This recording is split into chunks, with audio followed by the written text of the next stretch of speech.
तो आपको देख के कमदा बैठा ज्यादा ना छिड़ा है, तू छुए रहे मैं तो छेड़ गिनसा। बंदा देने लगा इनाम, मैंने कहा मैं कैमरे के सामने इनाम लेना पसंद करता हूँ। इनाम ले, एक केड़ी शायद इनाम है? बच्चा ना ही होंदा पिया हो गया। बच्चा ना ही होंदा पिया हो गया है। कित्थों आए हैं? बखर जो पहले कदन आया मैं? महीना पहले, 1 महीना पहले। आधा महीना दवाई खा दी। आधा महीना दवाई खा दी, मसला हल हो गया? Very good. बखर केड़ी जा रहा है? खान सर हैं? खान सर। खान सर क्या ना है तेरा? दवाई रिजल्ट देता है? 1 नंबर।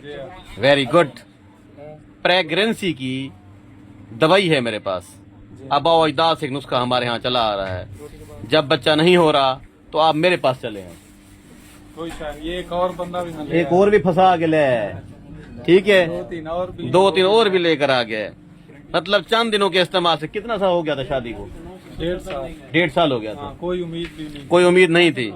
अभी दवाई ऐसे महीना खाई और महीना खाए और हो गया मसला। शरीको खुश थी वो।